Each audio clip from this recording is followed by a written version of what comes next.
پناہ کے شہر لاویوں کی زمین کے درمیان مقرر کیے گئے تھے۔ لاوی کے 48 شہروں میں 6 شہر لے لیے گئے تھے اور ان کا کردار ایک خونی کا تھا جو نہ چاہتے ہوئے قتل کرتا ہے اور وہ ان میں بھاگ جائے تاکہ بدلہ لینے والا اسے پکڑ نہ پائے۔ صحیح۔ شریعت نے کہا وہ خونی ضرور مارا جائے، یعنی کہ وہ شخص جس نے حادثاتی طور پر یا پھر جان بوجھ کر قتل کیا ہو۔ اس کی حفاظت کیسے ہو سکتی ہے؟ وہ بھاگ کر پناہ کے شہر میں داخل ہو اور جب تک وہ پناہ کے شہر میں رہے گا اسے کوئی بھی چھو نہیں سکتا۔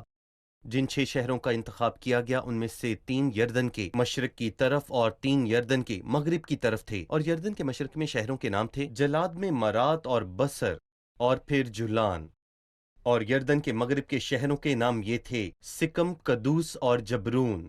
ان سب کو تقسیم کر دیا گیا تھا، لیکن میرا خیال ہے کہ یردن کے مشرق میں 2 شہر تھے جو منسی سے منسلک تھا اور باقی کے شہروں کو باقی قبیلوں میں تقسیم کر دیا گیا کیونکہ جگہ منسی لے نے لی بہت تھی۔ زیادہ جگہ، جیسے کہ ہم نے پہلے کہا، ان کی زیادہ جگہ بڑی تعداد کی وجہ سے تھی۔ خدا نے ہر جگہ سے پناہ کے شہروں تک رسائی کی سہولت فراہم کی تاکہ وہ خونی جس سے خون ہو جائے آسانی سے ان تک پہنچ سکے۔ بالکل، یہاں کے اس شہر کی سڑکیں بھی ہموار اور بغیر رکاوٹ کے بنائی گئی تھیں تاکہ وہ بھاگ کر شہر میں پناہ لے سکیں۔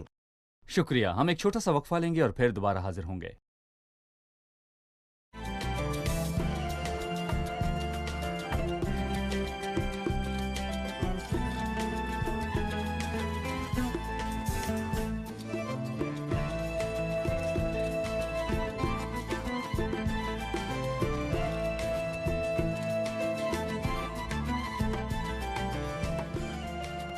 آپ نے ہمیں بتایا کہ لاویوں کے 48 شہر تھے جن میں سے 6 شہر پناہ کے شہر تھے۔ کیوں بالخصوص لاویوں کے شہروں سے ہی پناہ کے شہر لیے گئے تھے؟ پناہ کے شہر لاویوں سے لیے گئے تھے جو کل ملا کر 48 تھے۔ 6 پناہ کے شہر تھے اور میرا خیال ہے کہ ان شہروں کے باشندے لاوی تھے کیونکہ لاوی خدا کے لوگوں کے درمیان شریعت کو لاگو کرنے کے ذمہ دار تھے۔ لوگوں کی زندگیوں کو محفوظ رکھنا اور تعلقات کو برقرار رکھنا لاویوں کی ذمہ داری کا حصہ تھا۔ لوگوں کو شریعت کون سکھائے؟ لاوی، یہ ان کی ذمہ داری تھی۔ اگر وہ کسی اور جگہ ہوتے تو تکمیل کی ذمہ داری ہوتے، اس معاملے کی تکمیل ان کی ذمہ داری تھی۔ جیسا کہ ہم جانتے ہیں سردار کاہن کے مرنے تک اس میں رہے گا۔ آپ نے کہا کہ پناہ کے 3 شہر یردن کی مشرق کی جانب اور 3 شہر یردن کے مغرب کی جانب تھے۔ ہمیں ان شہروں کے ناموں کے معنی کے بارے میں مزید جاننے اور ان شہروں میں آسانی سے پہنچ جانے کے بارے میں اور پناہ کے شہر کے طور پر مسیح کے ساتھ اس کے تعلق کے بارے میں جاننے کی ضرورت ہے۔ کلام ہمیں بتاتا ہے کہ ان شہروں تک پہنچنے کا راستہ بغیر کسی رکاوٹ کے اور اچھی طرح ہموار ہونا چاہیے۔ جس نے قتل کیا اسے اس شہر میں بھاگ جانا چاہیے، لہٰذا شہروں کو ہر طرح سے لوگوں کے قریب اور قابل رسائی ہونا چاہیے تاکہ ہر کوئی شخص جو گناہ کرے وہ اس میں آسانی سے جا سکے، اور ان شہروں کے قریب تمام شہروں کو وہاں تک پہنچنے کے لیے قابل رسائی سڑکیں بنانی تھیں، اور ان کے معنی کے لحاظ سے ہر شہر بہت اہم معنی رکھتا ہے، اور یہاں پر قادش کا مطلب واقع ہونا ہے، سکم کا مطلب طاقت ہے، اور رمات کا مطلب اونچائی ہے، اور میں بتانا چاہوں گا کہ بصر کا مطلب کلا ہے، جبکہ جولان کا مطلب چکر لگانا ہے۔ اور میرا خیال ہے کہ ہم ان ناموں کا خلاصہ اس طرح کر سکتے ہیں کہ ان سب کے مطلب اچھے ہیں، صحیح۔ باعزت چیزوں کے مثلاً معنی۔ قادس اور حبرون۔ قادس کا مطلب ہے پاکیزگی، بالکل، حبرون کا مطلب ہے رفاقت۔ رفاقت۔ پس پناہ کے شہروں میں پاکیزگی اور رفاقت ہے، لہٰذا کیا پاکیزگی اور رفاقت پناہ کے شہروں سے دور ہے، مسیح سے دور ہے؟ یہ کیسے ہو سکتا ہے؟ نہیں ہو سکتا۔ میں آپ سے ایک مختلف انداز میں سوال پوچھوں گا۔ وہ جو خدا تک رسائی کی کوشش کرتے ہیں تاکہ اس کے ساتھ رفاقت رکھیں، یا مسیح سے دور پاکیزگی سے لطف اندوز ہوں؟ کیا مسیح سے دور پاکیزگی اور عبادت میں خدا کے ساتھ رفاقت ممکن ہے؟ یا مسیح سے دور کسی بھی قسم کی عقیدت ممکن ہے؟ کیا مسیح سے دور کسی قسم کی پاکیزگی یا رفاقت ممکن ہے؟ آپ ہمیں اس کے بارے میں بتائیے۔ مسیح نے کہا کہ میرے بغیر کوئی باپ کے پاس نہیں آتا، اور راہ کے بارے میں اس نے کہا کہ راہ، حق اور زندگی میں ہوں، اور دروازے کے بارے میں کہا کہ دروازہ میں ہوں، اور کلام نے ہمیں بتایا کسی دوسرے کے وسیلے نجات نہیں، اور بائبل میں واضح حوالہ جات موجود ہیں کہ مسیح کے بغیر خدا تک رسائی ممکن نہیں، تو نتیجتاً وہ نئی زندگی نہیں پائیں گے۔ پاکیزگی کہاں سے آتی ہے؟ یہ مسیح سے آتی ہے اور مسیح سے منسلک ہے، اور نتیجے کے طور پر وہ شخص الہی زندگی حاصل کرتا ہے۔ چونکہ الہی زندگی میں پاکیزگی کے بیج ہیں جبکہ میرے پاس کانٹوں کے بیج ہیں، میری زندگی کانٹے پیدا کرتی ہے، میں اچھا پیدا کیسے کر سکتا ہوں؟ مجھے زندگی ضرور لینی چاہیے، اور مجھے زندگی تب ملے گی جب میں مسیح سے وابستہ ہوں گا، اور جب میں مسیح سے منسلک ہوتا ہوں تو مسیح کی زندگی مجھے مل جاتی ہے۔ یہ پاکیزگی پیدا کرتی ہے۔ مسیح کے بغیر عدالت سے بچ کر کہاں پناہ ملنا صحیح۔ یا خون کے بدلے سے بچنا ناممکن ہے، اور خدا مسیح کے بغیر ہم تک کبھی نہ پہنچتا اور ہم سے یہ بات نہ کہتا۔ ٹھیک ہے، لہٰذا پناہ کے شہر وہ جگہ ہے جہاں وہ شخص بھاگ کر چلا جاتا ہے جس سے انجانے میں قتل ہوا، تاکہ وہ قتل کے بدلے سے بچ کر یہاں رہ سکے۔ اس صحیح۔ حصے کو ختم کرنے کے لیے وہ کتنے عرصے تک اس شہر میں رہے گا؟ جب تک سردار کاہن نہیں مرتا، جب تک وہ مر نہیں جاتا تو اس صورت میں شہر سے باہر نکلنے کا حق ہے۔ جب تک وہ پناہ کے شہر میں سردار کاہن کی موت تک قیام پذیر ہے، وہ بدلہ لینے والا شخص اس کے خون کے بارے میں پوچھ نہیں سکتا۔ لہٰذا کاہن کی موت کے ساتھ ہی خون کا دعویٰ ختم سردار ہو کاہن جاتا کی ہے۔ موت کے ساتھ صلیب پر کون مرا اور پھر خدا کے سامنے ہم پر کوئی مقدمہ نہ رہا؟ مسیح سردار کاہن کی موت ہی ہے جو اس کے مقدمے کے ختم ہونے اور اس کا تعاقب نہ کرنے کی، جس سے کسی کے خون کرنے کا خوف یا پھر گناہ اور عمل ہوا ہے۔ دراصل پناہ کے شہر کے معاملے میں مسیح کا کردار بڑا ہے۔ مسیح لوگوں کے لیے اور ہمارے لیے پناہ کا ایک شہر ہے، اور وہ لوگوں کے لیے پناہ کا شہر ہے اگرچہ کہ وہ مارا گیا۔ صحیح۔ کس نے مسیح کو مارا؟ انہوں نے مارا، اور کس نے انہیں اس کے خون کے بدلے محفوظ کیا؟ اور اسی نے انہیں محفوظ کیا۔ اور وہی ہے جس نے صلیب پر کہا، جی۔ اے باپ انہیں معاف کر۔ بس اس نے ان کے گناہوں کو حادثہ سمجھا، اور یہ ایک شہر پناہ کے طور پر مسیح کی اچھی بات ہے تاکہ وہ شہر پناہ کے لیے قابل ہو سکیں۔ پس صلیب پر وہ ان کے لیے شہر پناہ تھا، نہ صرف یہ بلکہ وہ تھا جسے مارا گیا، یہ شہر پناہ تھا، اور یسوع وہ سردار کاہن تھا جس کی موت نے خون کا بدلہ لینے کے دعوے کو ختم کیا، اور یہ وہ خون کا بدلہ لینے والے تھا جو بدلہ لے گا۔ وہ اس سے بدلہ لے گا جس نے اسے رد کیا۔ اور اس کے بعد مسیح کب ظاہر ہوگا؟ اس نے کہا کہ خدا کے قہر کے بڑے حوض میں ڈال دی اور ان کو اپنے قہر میں لتاڑا۔ صحیح۔ ڈاکٹر احسام، اب ہم 36ویں باب کی طرف بڑھیں گے جو کہ گنتی کی کتاب کا آخری باب ہے، صلافحات کی بیٹیوں کی میراث۔ دوبارہ جی، باعزت لڑکیاں ضرور۔ جو اپنی میراث کھونا نہیں چاہتی تھیں، صحیح۔ انہوں نے اس میراث کی تعریف کی جو خداوند نے ان کے لیے تیار کی۔ تو ہم دیکھنا چاہتے ہیں کہ اس باب میں ان کے ساتھ کیا ہوا۔ میں چند آیات پڑھنے کے بعد آپ سے سوال پوچھوں گا۔ اور بنی یوسف کے گھرانوں میں سے بنی جلاد بن مکیر بن منسی کے آبائی خاندانوں کے سردار موسیٰ اور ان امیروں کے پاس جا کر جو بنی اسرائیل کے آبائی خاندانوں کے سردار تھے، کہنے لگے کہ خداوند نے ہمارے مالک کو حکم دیا تھا کہ کرہ ڈال کر یہ ملک میراث کے طور پر بنی اسرائیل کو دے دینا، اور ہمارے مالک کو خداوند کی طرف سے حکم ملا تھا کہ ہمارے بھائی صلافحات کی میراث اس کی بیٹیوں کو دی جائے۔ لیکن اگر وہ بنی اسرائیل کے اور قبیلوں کے آدمیوں سے بیاہی جائیں تو ان کی میراث ہمارے باپ دادا کی میراث سے نکل کر اس قبیلے کی میراث میں شامل کی جائے گی جس میں وہ بیاہی جائیں گی، یوں وہ ہمارے کرے کی میراث سے الگ ہو جائے گی۔ اور جب بنی اسرائیل کا سال یوبلی سال آئے گا تو ان کی میراث اسی قبیلے کی میراث سے ملحق کی جائے گی جس میں وہ بیاہی جائیں گی، یوں ہمارے باپ دادا کے قبیلے کی میراث سے ان کا حصہ نکل جائے گا۔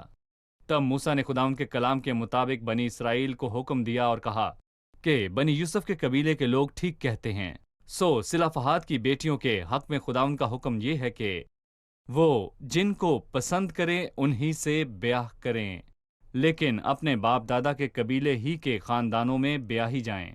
یوں بنی اسرائیل کی میراث ایک قبیلے سے دوسرے قبیلے میں نہیں جانے پائے گی، کیونکہ ہر اسرائیلی کو اپنے باپ دادا کے قبیلے کی میراث کو اپنے قبضے میں رکھنا ہوگا۔ اور اگر بنی اسرائیل کے کسی قبیلے میں کوئی لڑکی ہو جو میراث کی مالک ہو تو وہ اپنے باپ کے قبیلے کے کسی خاندان میں بیاہ کرے، تاکہ ہر اسرائیلی اپنے باپ دادا کی میراث پر قائم رہے۔ یوں کسی کی میراث ایک قبیلے سے دوسرے قبیلے میں نہیں جانے پائے گی، کیونکہ بنی اسرائیل کے قبیلوں کو لازم ہے کہ اپنی اپنی میراث اپنے اپنے قبضے میں رکھیں۔ اور صلافحات کی بیٹیوں نے جیسا خداوند نے موسیٰ کو حکم دیا تھا ویسا ہی کیا، کیونکہ مہلا اور ترزا اور حجلا اور ملکا اور نوحا جو صلافحات کی بیٹیاں تھیں وہ اپنے چچیرے بھائیوں کے ساتھ بیاہی گئیں، یعنی وہ یوسف کے بیٹے منسی کی نسل کے خاندانوں میں بیاہی گئیں، اور ان کی میراث ان کے آبائی خاندان کے قبیلے میں قائم رہی۔ جو احکام اور فیصلے خداوند نے موسیٰ کی معرفت موآب کے مدیانیوں میں جو یریحو کے مقابل یردن کے کنارے واقع ہیں بنی اسرائیل کو دیے، وہ یہی تھا۔ صلافحات کی بیٹیوں سے یہ کچھ نیا منسلک تھا کہ میراث کو برقرار رکھنے کے لیے